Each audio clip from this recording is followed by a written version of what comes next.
Hello there guys, Francis Gray here, and today I've got a new model kit to show you all. This is the character Cammy White from the ever awesome Street Fighter franchise. She is in a Delta Squad, Delta Red clothing, which was mainly featured in Super Street Fighter 2, and then it made appearance again in Street Fighter 4. She's a resin kit, I'd say roughly 1:7 scale. She, with the base as well, right up to her pigtails, I'd say she measures about 11.5 inches. Unfortunately, I don't know any information about the model kit. I don't know who sculpted it, I don't know who distributed it, and I don't know what part of the world it comes from. Was a nice model. The sculptor, you can tell he had fun with this, because he made her a little bit more sexy, I suppose. So, as you can see there, she's showing quite a lot of boobage, which we all know Cammy's not really known for. But besides that, yeah, I had a photo now. This is how she's actually meant to be built. As you can see, she's more upright. This was a private commission, I forgot to mention, and the collector asked me if I would pose it more like fighting pose, like kneeling forward rather than upright and showing all the parts. So what I had to do was completely scratch built the base. Talking about the base, originally I was going to make it like a hexagonal or a pentagon type stamp, like a beehive, I suppose, which is reminiscent to Seth's stage in Street Fighter 4. I was going to make it like a metallic purple, and try and make it as close as I could. But the collector asked me, he preferred the other stage on Street Fighter 4, which is the skate park scene. So yeah, he asked me if I would make a skateboarding kind of stage, but obviously have the graffiti reminiscent to something or anything connected to the Street Fighter franchise. So what I did was I added a upright base made out of wood. This is supposed to be a grind ramp, so obviously the skateboarders go across it like that. So I've added little scratch marks on the top. The skateboard I just bought from a toy store. I've added some fine grade sandpaper marks to the middle. I don't know if you can see it. I don't know if it's showing up or not. But so it's all scratched up. You can display it either face down or normal. So it's up to the collector. But going back to the model kit, with lunging forward, I had to basically add a long thin, well, not so thin, a long thick pin going right up to there, right down through the boot into the wooden base. That's to keep her in place. But over time, if I just left it like that, she would have warped forward with all the weight being at the front. So what I did was, I had to think for quite a long time how to get around this.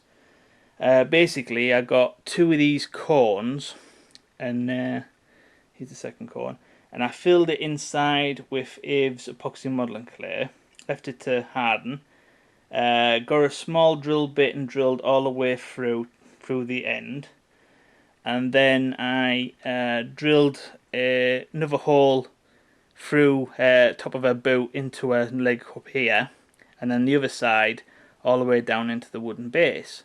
So now she's connected via a big thick pin and a small supporting pin, with this containing quite a lot of the weight. So hopefully she won't warp in any way, shape or form. I also made a little spray can. I don't know if you can see, made a little red paint dripping down off the top there, and that is so that can go here on the floor. So I'm not going to pin it, because there's no point pinning that and then leaving this free and leaving that free. I'm just going to leave it as it is, and then the client can build it up in any way that he feels fit. The head I decided not to attach, so as you see there, it's just connected via a small pin to a small hole in the neck, so this makes it a lot easier for me to ship. So all he needs to do is just put a little dab of super glue on it, and then push it down, and then there you go. So yeah, really fun model kit to build. Really nice likeness. But like I said, you can tell the sculptor went more for a kind of a sexual feel with the upright pose. So my client asked me to go more for a bit of a forward fighting pose. So I think this is the first time anyone's ever modelled her in this fighting pose in this direction. So I think she turned out quite nice. I'll show you a close up now, and then I'll just explain all the graffiti. Okay, guys, so here's the close up.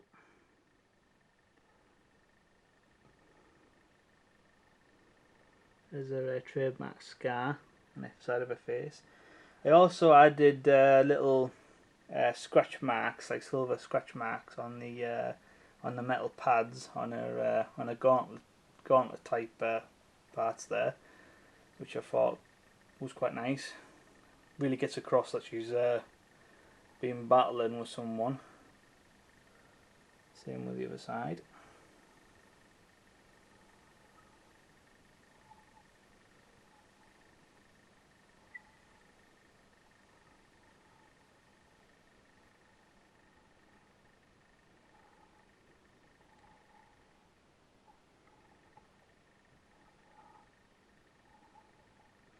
Okay, so I'll take these parts off and I'll explain the graffiti.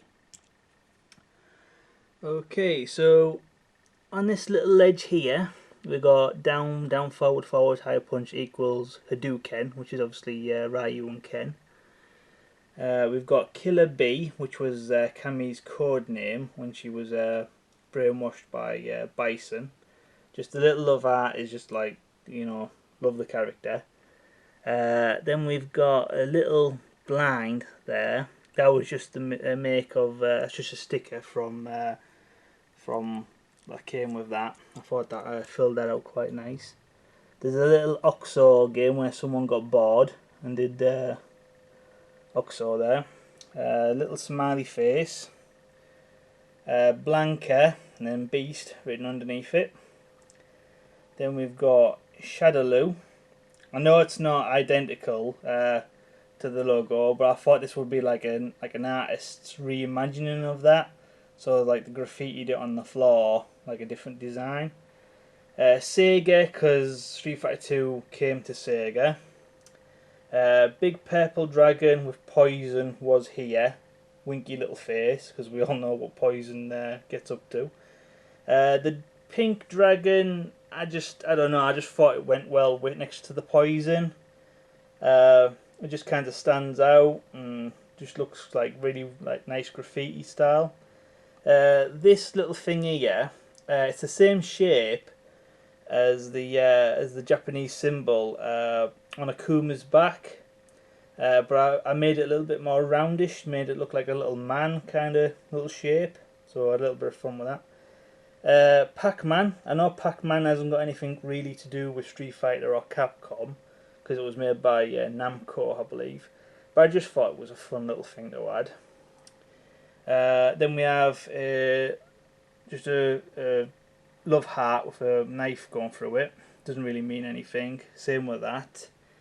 Capcom going right across the grind ramp, because obviously Capcom made the games, still does. Then we got Have a Nice Day and then Dan underneath it, which we all know is referred to the character Dan. Then we have a little Japanese style dragon, doesn't really mean anything.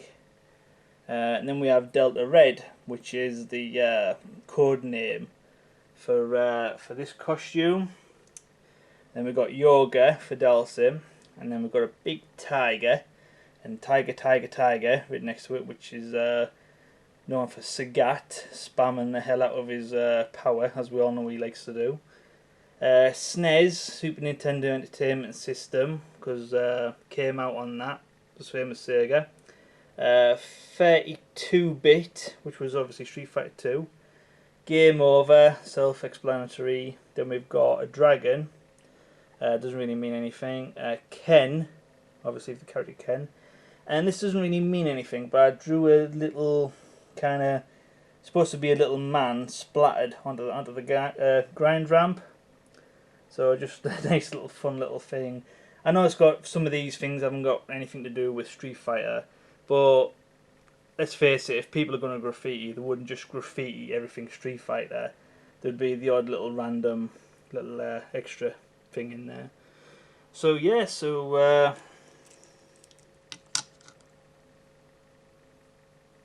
that's the Cammy build. So yeah, so hope you enjoyed this quick look at. Please don't forget to click the like button and share on Facebook and Twitter, because it really helps me out, guys.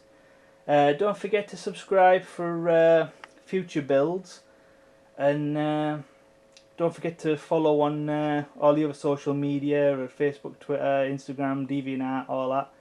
And hope you enjoyed this. Thank you for watching, and goodbye.